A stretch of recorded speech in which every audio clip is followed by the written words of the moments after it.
Ассаламу алейкум туғандар, қандайсыздар? Назарыңыздарда қайрадан эле базар жоқ каналы. Бүгін 19 май 2022 жыл. Мен Бишкек шаарынын чыгыш түндүгү биримдик кут конушунда турам туғандар. Ушул жерден бир сатылуучу үй бар экен, ошол жөнүндө сиздерге маалымат берейин деген. Биринчи эле болуп үйгө чейинки барган жолду сиздерге түшүндүрөйүн. Азыр мен турган жер туғандар биримдик куттун жанындагы биринчи асфальт жолдун жээгинде турам. Сиздер бул жол менен түз чыксаңыздар Лебединовкага чыгып аласыздар, анан бул жакка карап түшсөңүздөр Объезднойго, же болбосо жаңы түшүп жаткан базарга түшүп бара аласыздар. Ал Объездной менен скөлө кетсеңиздер болот. А биздин бүгүнкү чыгарылыштагы сатылуучу үй ошол асфальттын жээгинде Б сектору деген көчө менен түз барганыңыздарда 8-чи көчөдө жайгашкан тугандар. 8-чи көчөгө жетпей сиздер ал жерден мечитти көрө аласыздар. Ошол мечиттин жанынан барып сол тарапка кайрылсаңыздар сатылуучу үй жайгашкан. Азыр барганда дагы калган жолдорду түшүндүрөм. Анан бул жерге конуштун ичине чейин бир маршрутка жана бир автобус жүрөт экен. Жана бул конуштун четиндеги чоң трассадан көптөгөн маршруткалар түз Дордойго жана башка Бишкектин бурчтарына барышат экен. Анда мен сатылуучу үйгө карай жол алдым тугандар. Сиздер лайктан басып өз оюңуздарды комментарийге жазып туруңуздар. Мынакей тугандар, келүү жолун түшүндүргөнчө сатылуучу үйгө да жетип келип калдым. Бул 8-чи көчө, үйдүн номери 81 экен. Картада ушинтип турат тугандар. Көрүп турганыңыздарда үй 2 этаж, толук түрдө кирпич менен бүтүрүлгөн. Анан бул үйдөн дагы бир 4 үйдөн кийин жаңы түшүп жаткан базар курулуп жатат. Почти бүттөйүн деп калыптыр тугандар. Негизи боюнча үй ээсинин жана тааныштардын айтуусуна караганда бул райондо эгер бул базар бүтсө дагы үйлөрдүн баасы бир аз көтөрүлөт деген ойду айтышты. Анан жеринин аянты 4 сотук тугандар. Жеринин аянты 4 сотук, кызыл китеби бар экен. Анан садик бул жакта бар. Мечит көчөнүн башында. 3 үй 4 үйдөн кийин эле мечит бар тугандар. Анан мектепке азыркы учурда өйдө тарапка, Лебединовка тарапка барышат экен. Бирок бул үйдөн бир көчө кийин эле чоң мектепке ажыратылган жер бар экен. Жакын каралып ал жерге деле мектеп түшөт деген ойду айтты тугандар. Эми бул мына үйдүн батыш тараптан көрүнүшү. Мына ушундай формада салынган тугандар. Азыр ички тараптарына кирип калган маалыматтарды берейин.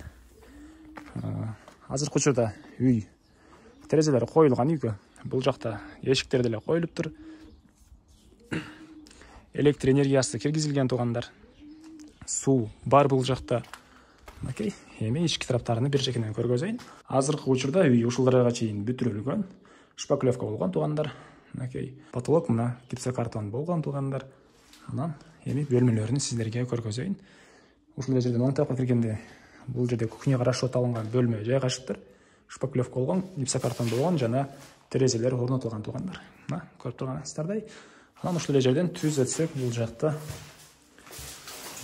душка расчет алынган бөлмө бар экен. Окей. Мына ушундай көрүнүштө форточка орнотулуптур. Анан мына кухнянын бул жерине раковинага расчет алып, мындай турбаларды калтырыптыр тугандар. Электр энергиялары жана айткандай эле электр энергиясы киргизилген.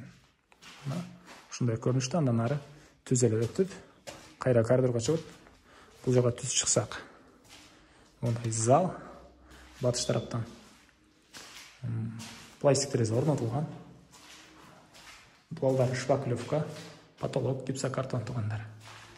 Бул эшиктерди убактылуу эле коюп турган дейт. Негизи боюнча башка эшик коюу планы бар экен. Бул эшиктер убактылуу эле коюлган. Себеп дегенде усталар иштеген учурда усталар ушул жакка жатып иштеп жүрүшкөн экен. Андан кийинки бөлмө бул дагы бир мына ушундай Испания бөлмө десек деле болот.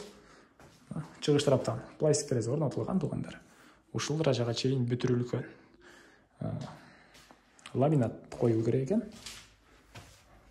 Жана обойлорду чаптап, эшиктерди орнотуу керек экен тугандар. Анан бул бөлмөнүн ылдый тарабы подвал бар экен. Подвалга бул жака лестница коюп, кирип кетсеңиздер болот тугандар. Эми түз эле 2-чи этажга чыгып, калган бөлмөлөрүн көргөзөйүн тугандар. Окей. Бул 2-чи этаждан көрүнүшү. Киргенде мондай бир чоң холл. Көрүп турганыңыздардай терезелер орнотулган. Анан ушул жерде оң тарапка кайрылсак бир ондай бөлмө. Спальный бөлмө окшойт менин оюмча. Дуалдар шкаф-клёвка, терезе орнотулган, электр энергиялары киргизилген. Мына ушул даражага чейин бүтүрүлгөн туугандар. Андан ары түзөтсөк, бул жакта дагы бир бөлмө. Окей. Анан бул жакта дагы бир балконго расчёттолгон бөлмө экен. Азыркы учурда жабык болгонго байланыштуу кире алган жок. Мынакей, бул жагы балкон туугандар үйдүн. Окей. Анан түзөтсөк, бул бурчта экинчи этажга дагы бир душ, ваннага расчёт алынган бөлмө бар экен. Мына ушундай көрүнүштө. Жана айткан сиздерге мектепке ажыратылган жер мына ушул жерден көрүнүп турат мына туугандар. Мына бул үйдүн кийинки эле жерлер мектепке ажыратылган туугандар. Эми андан ары мен кайра эле үйдүн биринчи этаждамын туугандар.